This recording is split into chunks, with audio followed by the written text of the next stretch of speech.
Hello, everybody, and welcome to day 13 of the Relic reveal, Everlasting Faith. Tomorrow is the last day of reveals, I believe, but we got this one in, which is a pretty decent relic. I don't know where it's going to be placed. I have a bad feeling it's going to be at the top end, think 6th or 7th tier, but regardless, this is a really cool relic. Gain the ultimate blessing of the gods. Prayer points no longer drain, which is massive. Off the bat, that's a huge amount of different abilities that are just super AFK now. You can use not only combat prayers, as many as you want, as much as you want. You can also use Saren skills like Superheat Form or the one for thieving if you really wanted to use this for that. All of those no longer drain any prayer, which is massive. So really cool perk, really cool thing to apply to different aspects of the game, and I can't wait to see people's usage for that. But along with that, protection prayers and deflect curses now block plus 50% damage, which means they now totally block out all damage. This is huge because RuneScape 3 hasn't seen this in well over a decade. It is crazy how long it's been since protection prayers actually did this, but in old school, of course, protection prayers do block all forms of damage. Now, I'm sure it doesn't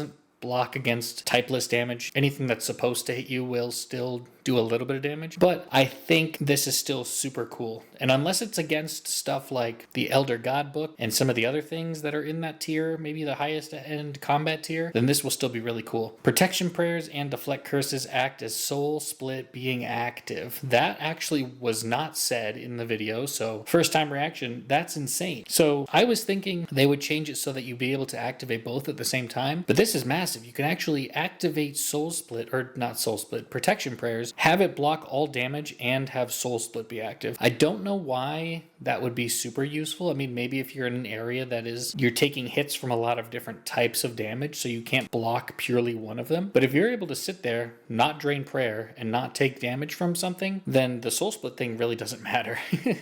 It also kind of negates, if you choose this, you should not choose the melee relic, because the melee relic already having a built-in form of soul split will kind of make this redundant. There's not a lot of places that you need to have double soul split activations.